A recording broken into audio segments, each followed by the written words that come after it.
പശ്ചിമേഷ്യയിലെ യുദ്ധം അവസാനിക്കുന്നില്ല. പകരം അതൊരു വലിയ പൊട്ടിത്തെറിയിലേക്ക് നീങ്ങുകയാണ്. ഇനിയും ഒരു 3 ആഴ്ച കൂടി ഇറാനിൽ സൈനിക നടപടി തുടരാനാണ് ഇസ്രയേലിന്റെ തീരുമാനം. ഇതിന്റെ ഭാഗമായി പടിഞ്ഞാറൻ ഇറാനിൽ ഇസ്രയേൽ ഇതിനോടകം തന്നെ അതിശക്തമായിട്ടുള്ള വ്യോമാക്രമണങ്ങൾ ആരംഭിച്ചിട്ടുണ്ട്. ഇനിയും ആയിരക്കണക്കിന് ലക്ഷ്യങ്ങൾ ബാക്കിയുണ്ടെന്നാണ് ഇസ്രയേൽ സൈന്യം വ്യക്തമാക്കുന്നത്. പോരാട്ടം വ്യാപിപ്പിക്കുന്നതിന്റെ ഭാഗമായി $827 ദശലക്ഷം അടിയന്തര ബജറ്റും ഇസ്രയേൽ ഭരണകൂടം പാസാക്കി കഴിഞ്ഞു. കഴിഞ്ഞ ഫെബ്രുവരി 28-നാണ് ഇറാനെതിരായ ഇസ്രയേൽ US ആക്രമണങ്ങൾ ആരംഭിച്ചത്. അന്നു മുതൽ ഇസ്രയേലിന് നേരെ ഇറാൻ നിരന്തരം ബാലിസ്റ്റിക് മിസൈലുകൾ പ്രയോഗിക്കുന്നുണ്ട്. മാർച്ച് 13 വരെയുള്ള കണക്കുകൾ പ്രകാരം 250ഓളം ബാലിസ്റ്റിക് മിസൈലുകളാണ് ഇറാൻ ഇസ്രയേലിലേക്ക് തൊടുത്തുവിട്ടത്.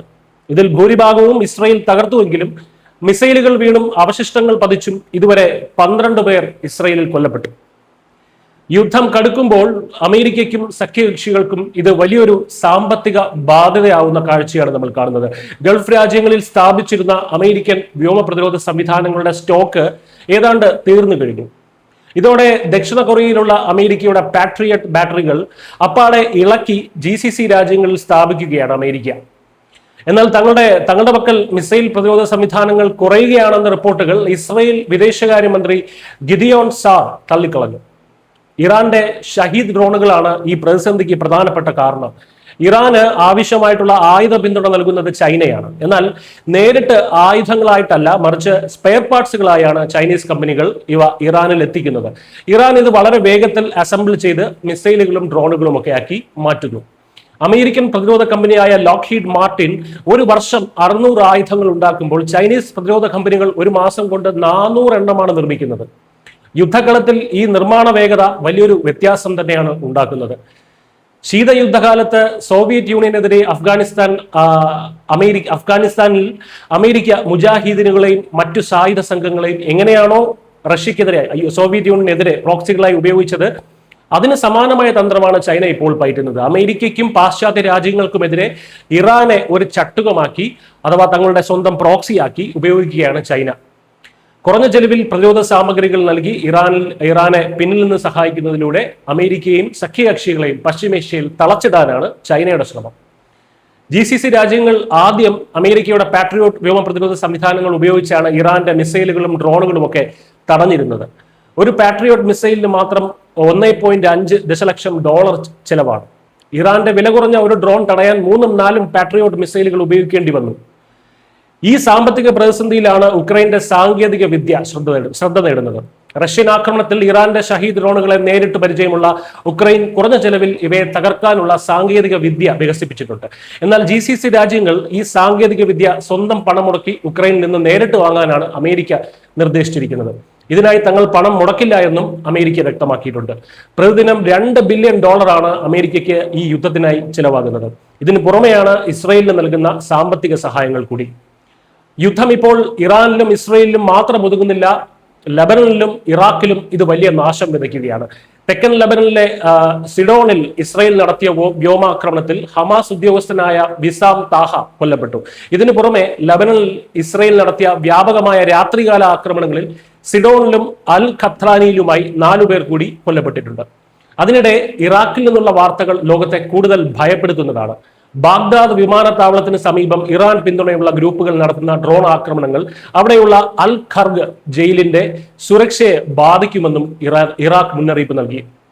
സിറിയയിൽ നിന്ന് കൊണ്ടുവന്ന കൊടും ഭീകരരായിട്ടുള്ള ISIS തീവ്രവാദികളെ പാർപ്പിച്ചിരിക്കുന്ന ജയിലാണത്. യുദ്ധത്തിന്റെ മറവിൽ ഈ തീവ്രവാദികൾ പുറത്തു ചാടിയാൽ ഇറാഖിൽ വീണ്ടും അരാജകത്വം സൃഷ്ടിക്കപ്പെടും. യുദ്ധം അയൽ രാജ്യങ്ങളിലേക്കും പടരുമെന്ന ഭീതിയിലാണ് ഗൾഫ് ലോകം. പശ്ചിമേഷ്യയിലെ അമേരിക്കൻ സൈനിക താവളങ്ങൾ ഉപയോഗിച്ചാണ് തങ്ങൾക്ക് നേരെ ആക്രമണം നടക്കുന്നതെന്ന് ഇറാൻ വിദേശകാര്യമന്ത്രി അബ്ബാസ് അരാഗ്ചി ആരോപിച്ചു. തങ്ങളുടെ പ്രധാന എണ്ണ വിതരണ കേന്ദ്രമായ കാർഗ് ദ്വീപിലേക്ക് UAE-യിൽ നിന്നാണ് മിസൈലുകൾ വന്നതിന് ഉപഗ്രഹ ചിത്രങ്ങൾ ഉൾപ്പെടെ വ്യക്തമായ തെളിവുണ്ടെന്ന് അദ്ദേഹം പറഞ്ഞു.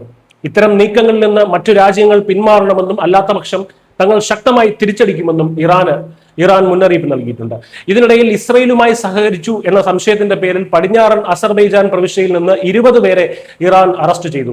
രാജ്യത്തിനകത്തും പുറത്തും യുദ്ധഭീതി പടർന്നു പിടിക്കുകയാണ്. ഈ യുദ്ധത്തിൽ അമേരിക്കയ്ക്ക് പിടിച്ചു നിൽക്കണമെങ്കിൽ ഇസ്രയേലിന്റെ പിന്തുണ കൂടിയേ തീരൂ.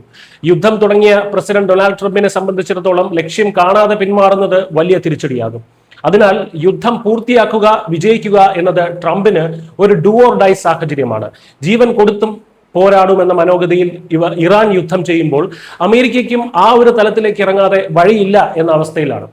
എന്നാൽ ഇസ്രയേലിനെ പോലെ വർഷങ്ങളോളം നിരന്തരമായി യുദ്ധം ചെയ്യാനുള്ള കെൽപ്പ് നിലവിലെ സാഹചര്യത്തിൽ അമേരിക്കൻ സൈന്യത്തിനില്ല. അതുകൊണ്ടാണ് അമേരിക്കയ്ക്ക് ഇസ്രയേലിന്റെ പിന്തുണയും സഹായവും ഇല്ലാതെ ഈ യുദ്ധം മുന്നോട്ട് കൊണ്ടുപോകാനാകില്ല എന്ന് പറയുന്നത്.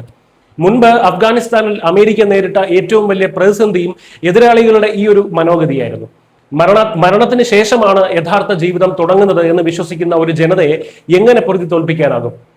അന്തിമവിധി തോൽവിയാണെന്ന് അറിഞ്ഞാൽ പോലും അവർ മരിക്കാൻ തയ്യാറാണ്. എന്നാൽ അമേരിക്കയുടെ കാര്യം അങ്ങനെയല്ല. സ്വതന്ത്ര പരമാധികാര രാജ്യമായ അമേരിക്കയുടെ സൈന്യം ചാവേറുകളല്ല, മറിച്ച് കൃത്യമായ യുദ്ധ നിയമങ്ങൾ പാലിച്ച് സ്വന്തം ജീവന് വില കൽപ്പിക്കുന്ന പ്രൊഫഷണൽ സൈനികരാണ്.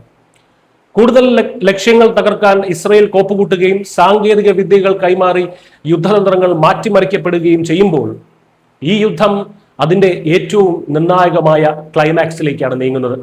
ഇതിനിടെ യുദ്ധം അവസാനിപ്പിക്കണമെന്നും സമാധാന ചർച്ചകൾ പുനരാരംഭിക്കണമെന്നും ആവശ്യപ്പെട്ട് മാർപ്പാപ്പ ലിയോ 14 രംഗത്തെത്തിയിട്ടുണ്ട്. ജനങ്ങളുടെ കാത്തിരിപ്പായ നീതിയിലേക്കും സ്ഥിരതയിലേക്കും സമാധാനത്തിലേക്കും നയിക്കാൻ ഒരിക്കലും ആക്രമണത്തിന് കഴിയില്ല എന്ന് അദ്ദേഹം ലോകത്തെ ഓർമ്മിപ്പിച്ചു. എന്നാൽ ഈ സമാധാന ആഹ്വാനങ്ങളൊക്കെ പീരങ്കി ശബ്ദങ്ങൾക്കിടയിൽ മുങ്ങിപ്പോവുകയാണ്. വരും ദിനങ്ങളിൽ പശ്ചിമേഷ്യയിൽ സംഭവിക്കാൻ പോകുന്ന കാര്യങ്ങൾ ലോകത്തിന് മുഴുവൻ നിർണായകമാകും. News desk.